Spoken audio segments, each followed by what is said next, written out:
Your website is often the first impression potential customers have of your business, but so many business owners make crucial mistakes when building their websites, and these mistakes can cost them customers, leads, and even credibility. So today, we are breaking down the 5 mistakes people make when creating their website and how you can avoid them.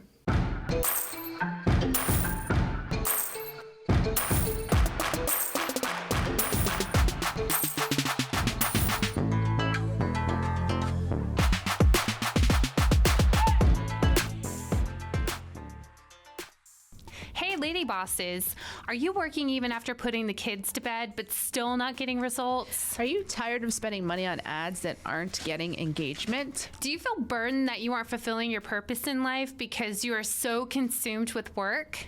I'm your host, Brooke Boltz. I'm an attorney and founder of Boltz Legal. I started my business and in 1 year was bringing in 7 figures and am now bringing in multi-7 figures. And I'm your co-host, Rachel Boltz, owner of Boltz Media.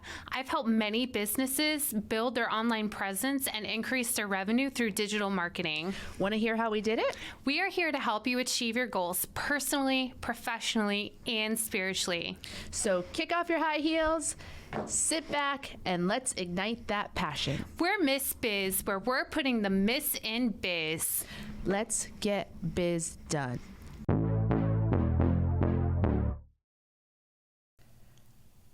I definitely do not hold myself out to be a website designer or web developer of any sort, but in the 7 years that I've had my business, my website has gone through at least 3 versions. And each time I learn a little bit and get a little bit better, improve the website a little bit more. And so today wanted to share some of those mistakes that I've learned over the years. And you, of course, have helped many people with their websites. Yes. So a visually appealing website is really important. No one wants to land on a site that looks like it was built in 1998. But often I see business owners obsessing over fancy animations, trending fonts, or elaborate color schemes while completely ignoring usability. Yes, and I've been guilty of that. My first 2 websites I had, all I cared about was how they looked. And that was because when I went to a website, the first impression meant a lot. And so I just really wanted to have a nice looking website.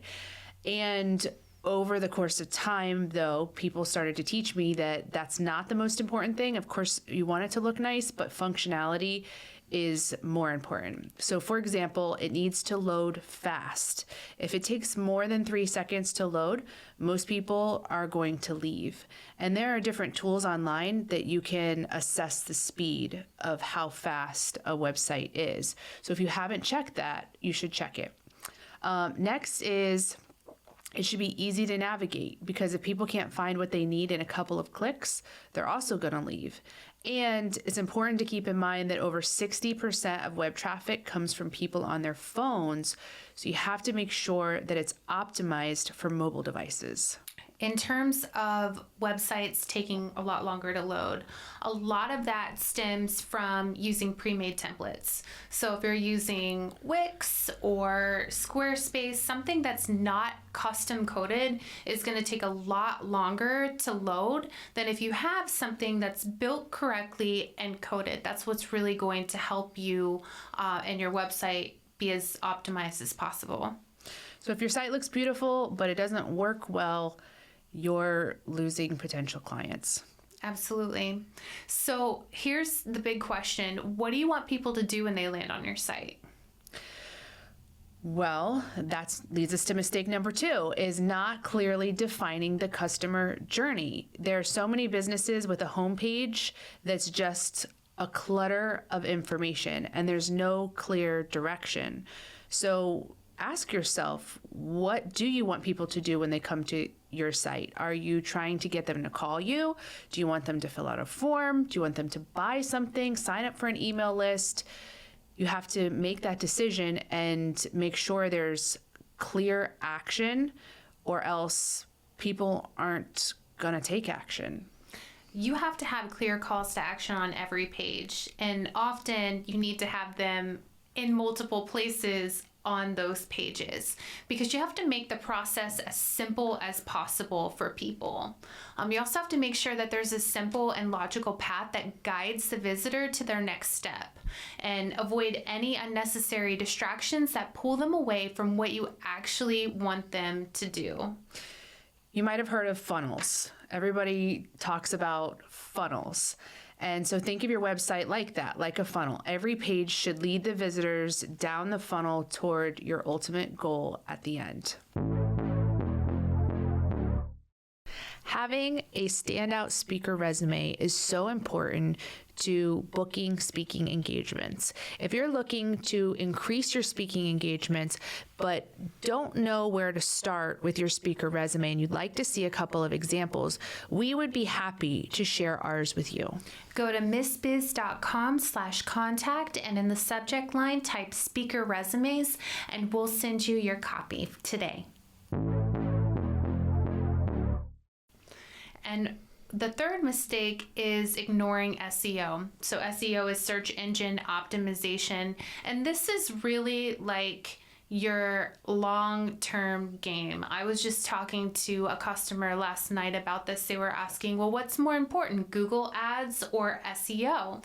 And I told him, I said, your Google Ads, those are your quick wins. But your SEO, that is your organic long-term strategy. And if you just invest in that monthly to improve your ranking, you're going to spend a lot less annually in the long run than you would if you were just continuously running Google Ads in the competitive field that he was in.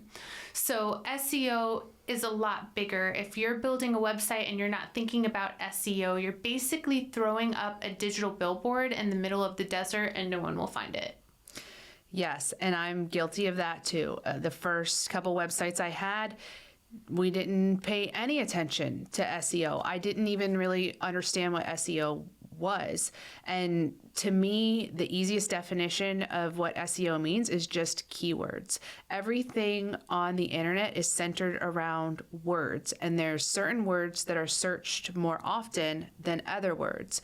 And so SEO is looking at what are these keywords that people are searching often, and do I have these words incorporated into my website so that people can find me when they're searching those terms. But if your website's not SEO optimized, and it's intentional, you have to make it optimized. They don't just deliver you a website that is SEO optimized. And I've learned that lesson the hard way, having to redo websites because even though I thought I had a bunch of keywords on there, they weren't actually connecting to Google so that people could find it. So this is something to make sure when you are creating your website or revising your website that it's SEO optimized. And that's a question you need to ask your web developer because some of them include it and some of them do not. And if you don't ask the question, you may be spending a bunch of money on a website and it's not SEO optimized and then have to pay later to convert it. Absolutely. Everything should be built around keywords, your website especially. You also want to make sure that you have clear headings and organized content that Google can understand. You want to optimize your images and page speed so that your site doesn't take forever to load. And you want to set up a Google business and backlinks to drive more traffic to your site. So at the end of the day, a beautiful website means nothing if it's buried on page 12 of Google, and SEO is what helps you to get found. In fact, statistics show that, I forget what the exact number is, it's like 80% of people don't go past the first page of Google when they're searching. So if you're not on that first page, more than likely, people are not going to find you.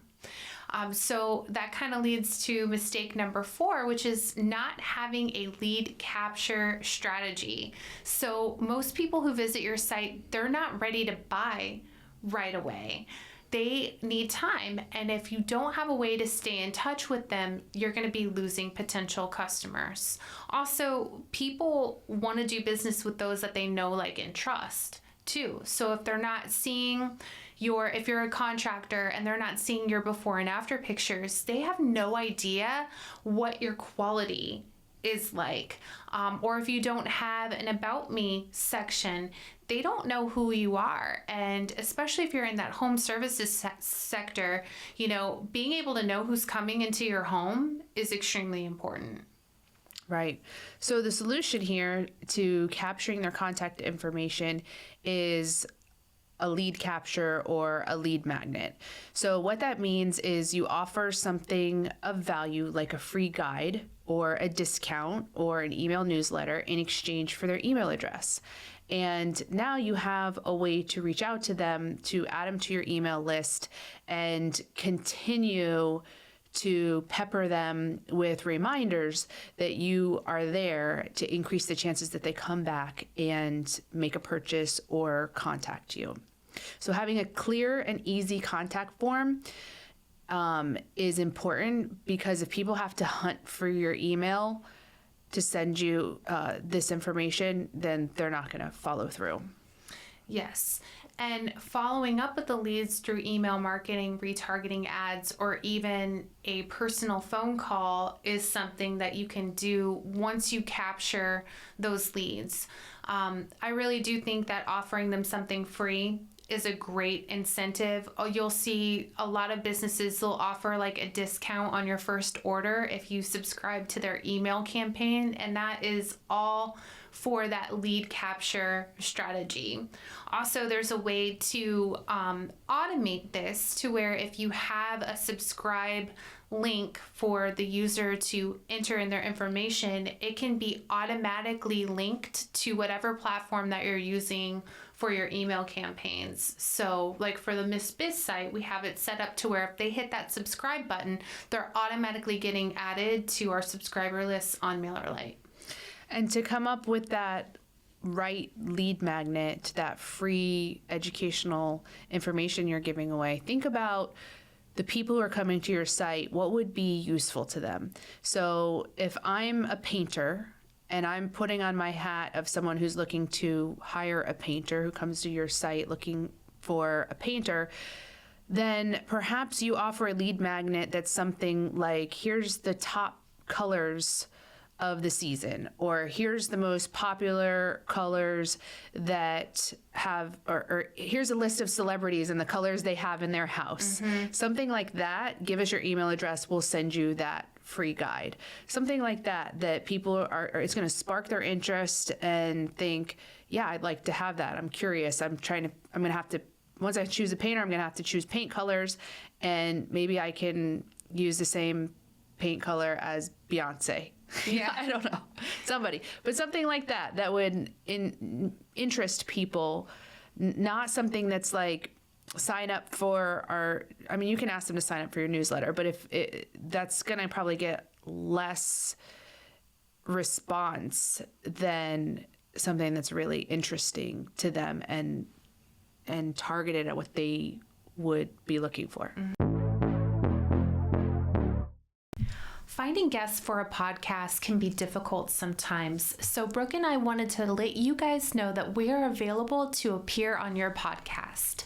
We also enjoy speaking at events, so if you have an event coming up, these jingles can go on the road. Simply go to missbiz.com/contact and in the subject line, write podcast guest or event speaker, and we'll reach out to you to further coordinate.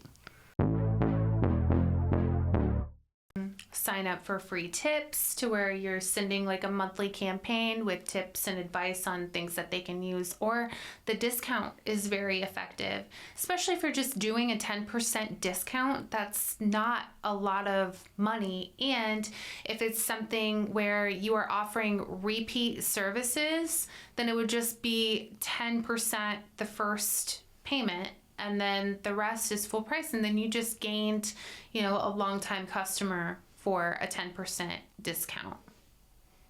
So the fifth mistake that people make when creating their website is failing to keep it updated. So this is guilty. The first two websites I had, I never updated those things. I basically put it out there into internet space and never touched it again. Mostly because I didn't have someone maintaining the website on an ongoing basis, and I didn't know how to update it myself. So, but the thing is, you cannot set it and forget it, because Google doesn't like that. Google favors fresh content. So if you're not updating it, you're falling down lower and lower into the rankings, and people aren't going to find you. You know who else doesn't update their website? The city of Sanford. I was looking up events to do for the weekend, and I looked all the way down in the bottom, because it'll usually say like the year it was updated, and it was like 2019. And I'm like, come on, downtown Sanford. Like, they had no events up. Like, everything was from like years prior. I'm like, how is the city of Sanford thriving right now? You need to go offer them your service. I am going to. Does but anyone work for the city of Sanford out there? I need a referral. I offer referral fees. Yeah, but outdated content, it really makes you look unprofessional. And it can really impact your ability to make sales, because I probably would have planned to do something in Sanford if they had their events listed. And I know they have stuff going on. Right. But I don't want to go down there, and then it's also bike week right now. So I don't want to go down there and then like run into a bunch of like biker fest on the street. Not that there's anything wrong with bikers. I love bikers, but just not what I'm looking for this weekend. Yes, understood. So the easiest way to update your website, because when you're thinking about updating, maybe you're thinking, well, my phone number hasn't changed, my email's the same, so what am I supposed to update? And really what that looks like is blogs, putting up new blogs every week, ideally, and making sure those blogs are optimized for the SEO keywords as well. If you're just updating those blogs every week, that's gonna suffice for Google to consider your content to be fresh. Absolutely. Anytime that you update your pricing, if your pricing is something that's on your website, that needs to be updated. Also, if you have employees on there and your employees no longer work for you, you want to make sure that you're removing them. If you're offering a new service, you want to make sure that that's incorporated. So you just want to continuously be working on things. I like to update mine once a month, even if it's just minor things. But as things change, I am getting on it because I don't want to forget certain aspects. And I update mine they kind of are similar to social media posts. It's like when I go to a speaking engagement, or I go to a networking event, or whatever I do where I would be taking a photo and writing a social media post about that, I turn that into a blog too, because people who come to my website can see my community engagement, community involvement, and it's just further refreshing the content and keeping people updated on the firm and what we're doing. So your website, it's a living, breathing part of your business. You want to make sure that you keep it alive. So that involves, again, just to recap, functionality. That's important, way more important than just flashy designs. Your site needs a clear customer journey. SEO, that's essential if you want to be found. You need a strategy to capture leads, and your website needs to be updated and fresh. Yes, but I'm still a fan of flashy websites, so don't discredit the value of having a well-designed and good-looking website. There are digital artists out there who are fantastic and can help you with that. And there's also, you want to make sure you have professional photos of yourself on your site, professional photos of your products on the site, before and afters, like Rachel mentioned, just really high quality photos as well that adds to the experience and the appearance of your website. So those are still really important, but these other things are just as, if not more important. So I am your professional designer. If you need any help at all with updating your website or redesigning it, making sure that it's optimized, I would absolutely love to help you and your website. So if you can avoid these 5 mistakes, your website will work for you instead of just collecting digital dust. So if you're listening to this and you're realizing, wow, I'm making some of these mistakes. Well, the good news is that all of these things can be fixed. And Rachel's business, Bolts Media, does these services and can help you. Yeah. And if you found this helpful, make sure that you subscribe, leave us a review, and share it with a fellow business owner who might need a little website wisdom. And if you want us to do a free review of your website, we'd be happy to help you. You can reach us at Rachel, RACHEL, at boltsmedia.com. We appreciate you and are honored to be on this journey with you. We can't wait to help you, to encourage you, and show you how to grow personally, professionally, and spiritually. If you found Miss Biz helpful, please leave a review and share with others. You can follow us on social media at Miss Biz Podcast. For legal questions or services, please visit boltslegal.com. And for digital marketing needs, please visit boltsmedia.com. Let's get biz done.